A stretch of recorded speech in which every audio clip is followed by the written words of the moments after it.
Hello, everyone. Thank you for joining my channel and watching this video. I am Dennis Otieno. I am a licensed real estate agent in the state of Texas. I cover primarily the Houston area or the Houston market. That is Houston and all its surrounding cities, the suburbs of Houston. Today, we are going to talk about the process of buying a home. I'm going to produce a series of videos that is going to cover the end-to-end process of buying a home. After that, I'll cover a series of topics on selling a house, okay? And then after that, I'll also produce some videos to those investors that need to learn how to invest in real estate. So if you're interested in going along this journey with me, please feel free to subscribe to the channel, like this video, leave a comment, and share with your friends. All my videos are going to be instructional based, okay? I believe in teaching people other than talking to people. I want to make sure that I teach you, I give you something that then you can take and always read or refer to, okay? Let's get started.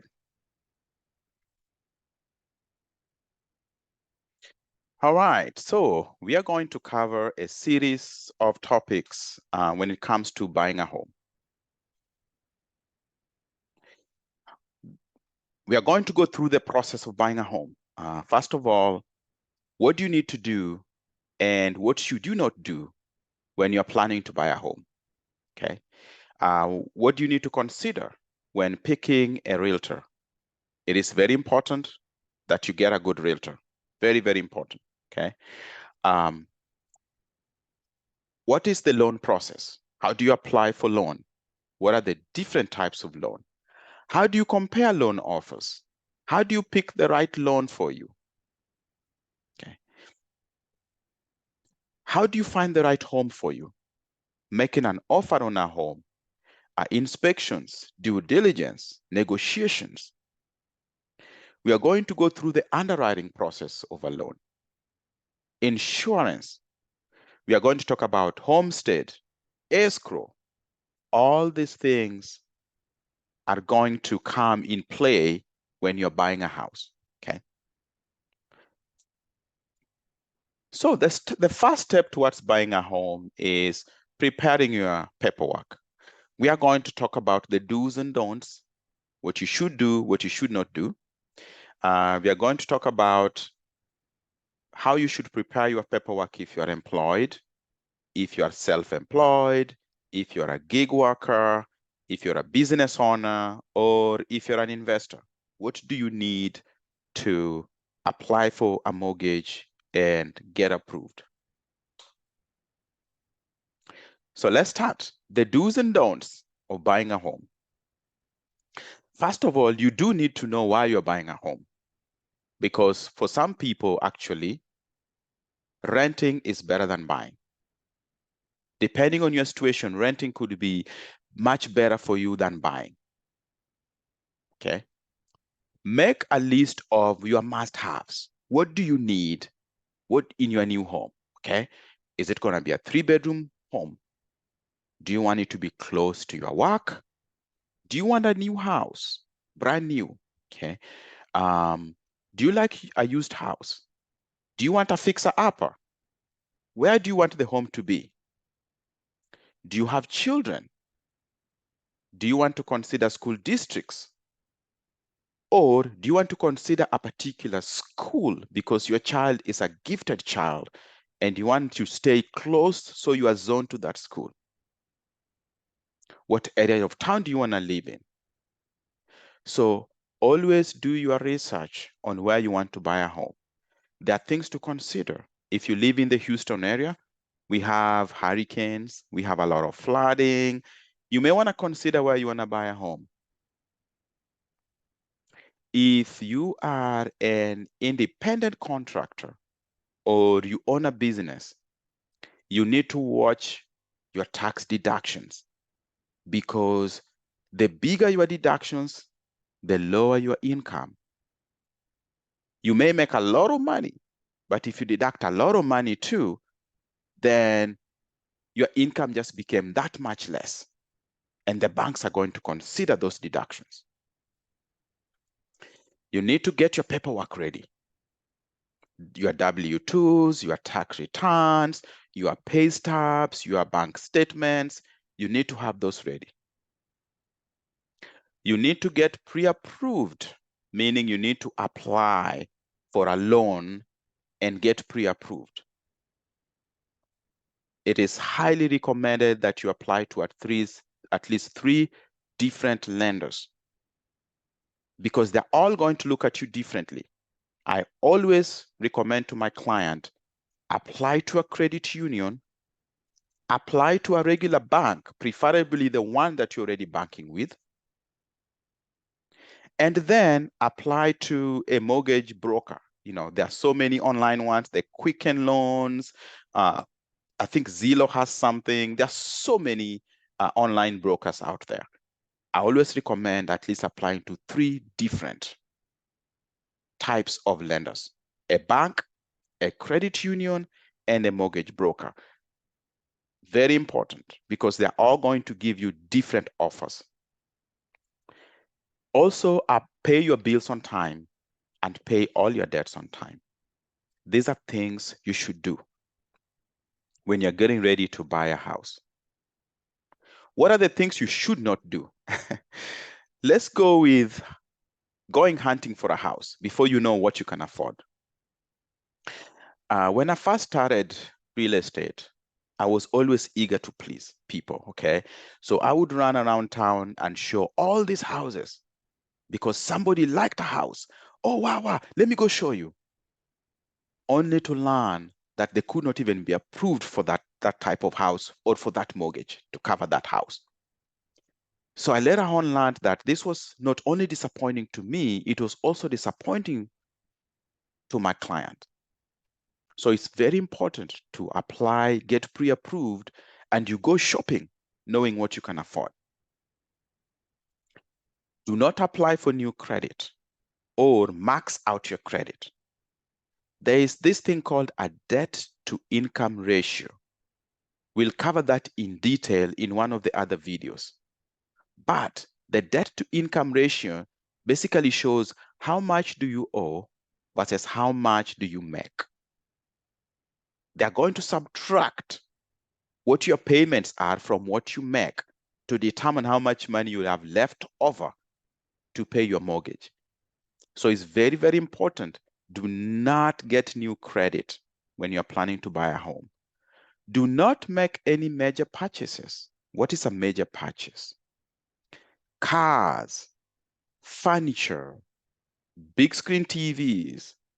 Actually, I think an iPhone is a major purchase nowadays. I mean, those things are in the thousands of dollars now, okay? Do not make any major purchases when you're planning to buy a home. Do not pay off large amounts of debts. Yes, I know debt to income ratio. If you pay down your debts, your debt to income ratio looks better. But I highly recommend do not pay those off until you talk to the mortgage person that is going to process your loan. The reason for that is if you take a large sum of money from your bank and you pay off large sums of debt, that affects how much money you have left over for your down payment and for your closing cost on that loan. Okay, so always consider that before you start paying off large sums of debt. Do not close credit because that affects your credit score. Another thing you should not do not change your employment status, meaning do not quit your job and do not change careers. What do I mean? What I mean is some people in the process of applying for a loan, let's say you are a truck driver and you're making $100,000 a year. You've been going to nursing school. You apply for a mortgage. You get approved as a truck driver.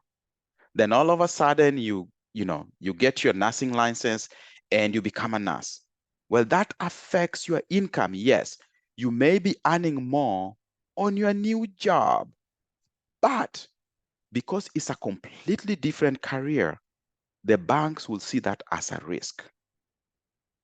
Most people who change jobs and have not been doing that type of job for a long time have a higher chance of quitting than doing the job that they've been doing for a long time, okay?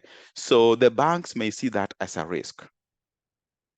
Do not change your marital status. When you're applying for a mortgage loan, it's not the time to get married or get divorced. That affects a lot of things that we'll cover in future videos, okay? Do not be late on your payments. Do not spend a large amount of money anywhere, not just for buying things, but for paying for something. Because what the bank is going to look at is they're going to look at your credit report, and it's going to show them what you owe and how much you're paying for it every month. But then they're also going to look at your bank statements, and they're going to see this large sums of amounts of money going away, maybe every month, or maybe a large sum of amount going away once. And they're going to ask, where did that money go? What were you using? What were you paying off with that money? And you have to explain it. The same to large amounts of deposits, okay? So they do know from your bank statement how much you get paid from your employer, or if how much you deposit if you're a gig worker, okay? Then all of a sudden they see a $5,000 deposit. Well, the bank is going to ask, where did this money come from? Okay, so all these things are important because they're going to look at these things. What does the bank need? These are the things, the paperwork you need to have when you're getting ready to apply for a loan. If you are employed, you typically get a W-2 from your employer. Normally, this comes before January 20th. If you don't have one, you can go to your human resources website and download it. It's always available. Pay stubs, you can always download them from your human resources website. The banks will typically ask for 2 months pay stubs and 2 years of W-2s. They also would typically ask for 2 years of your tax returns.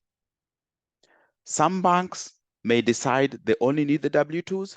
Some may decide they only need the tax returns. So this may vary based on the bank you're applying with. They typically will ask for 2 months of bank statements. Some may ask for 3 months. They will also need a valid ID. This is usually a driver's license or a state ID. If you're self-employed, meaning you're a gig worker, or maybe you get paid through a 1099, the same applies to you. The banks will normally ask for 2 years of your most recent 1099s.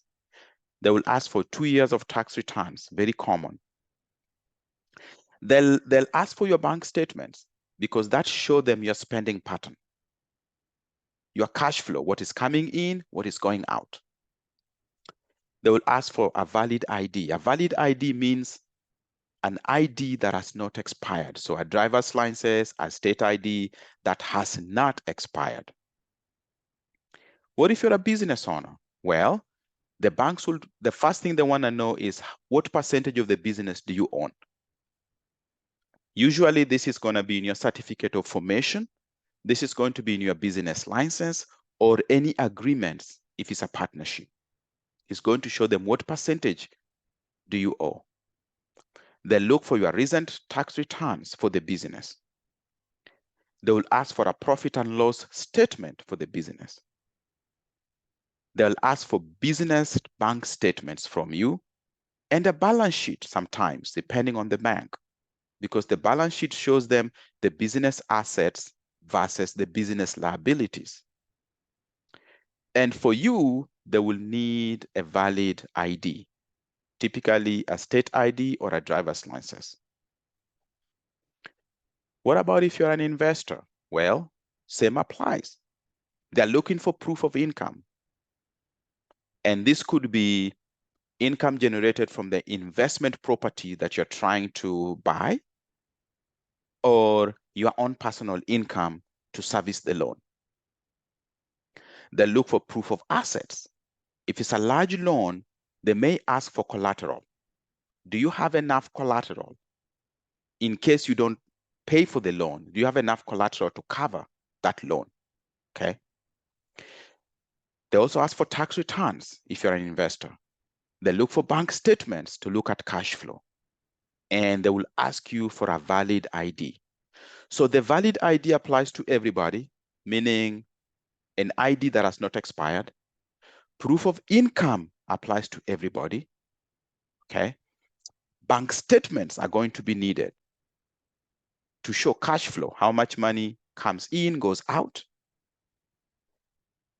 I recommend taking all these documents and saving them somewhere on the cloud, maybe a Google Drive, maybe a OneDrive, maybe a Dropbox, depending on what you use. The reason for this is because it's advisable that you apply to 3 different lenders. As I said, maybe a credit union, a bank, and a brokerage. Typically, you need these documents for all of them. So because you're going to apply to 3 different lenders, they will ask for the same documents. Having them in one location is going to help you a lot. So take that and make sure you have these documents, download them. Your bank statements are always going to be on your bank's website. If you are employed, your W-2s are going to be on your HR website. Your pay stubs are going to be on your HR website. Your tax returns, if you don't have them, or your tax filings, if you don't have them, they're going to be available for request from the IRS. And you can do that from the IRS website. The next important thing is finding someone to help you. A good realtor is very, very important.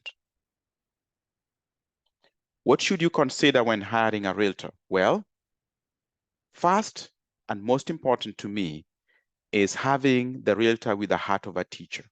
Somebody that can teach you or walk you through the process. Somebody that is going to be patient with you and be able to address your questions without feeling irritated or making you feel less competent, okay? You have to have good rapport with the person.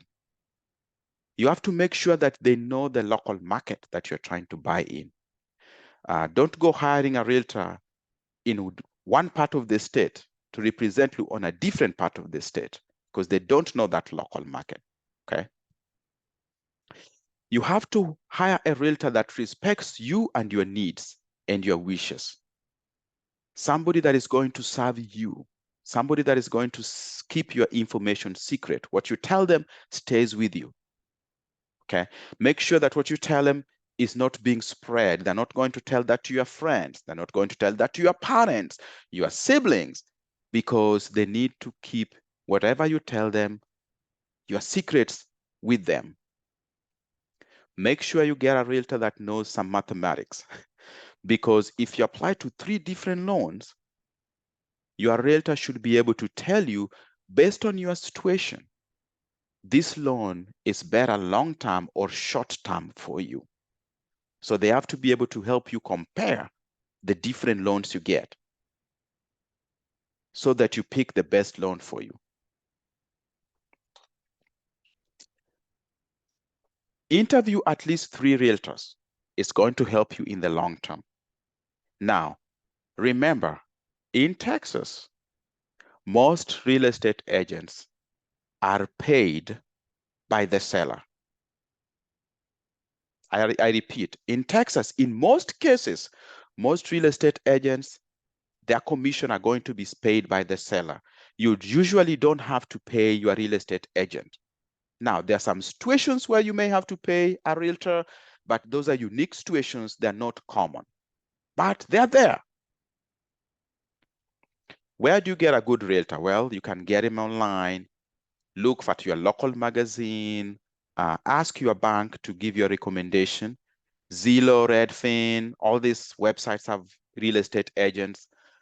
But most importantly, your friends, your family members, your coworkers can recommend a good real estate agent for you.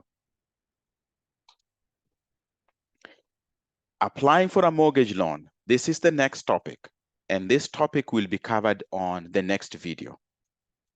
On this one, we'll talk about what are the different loan types, the FHA loans, the conventional loans, the VA loans of the world, okay? We are going to go through different loan types. We are going to go through applying for a loan. We are going to go through comparing different loans and helping you pick the best loan for you. But that is a topic for a different video. Again, I'm Dennis Otieno. I'm a licensed real estate agent in Texas, and I serve the Houston area. So if you're looking to buying a home in the Houston area, give me a call, okay? Also, feel free, subscribe to the channel, share this video, and you'll be notified when new videos come out. Thank you very much.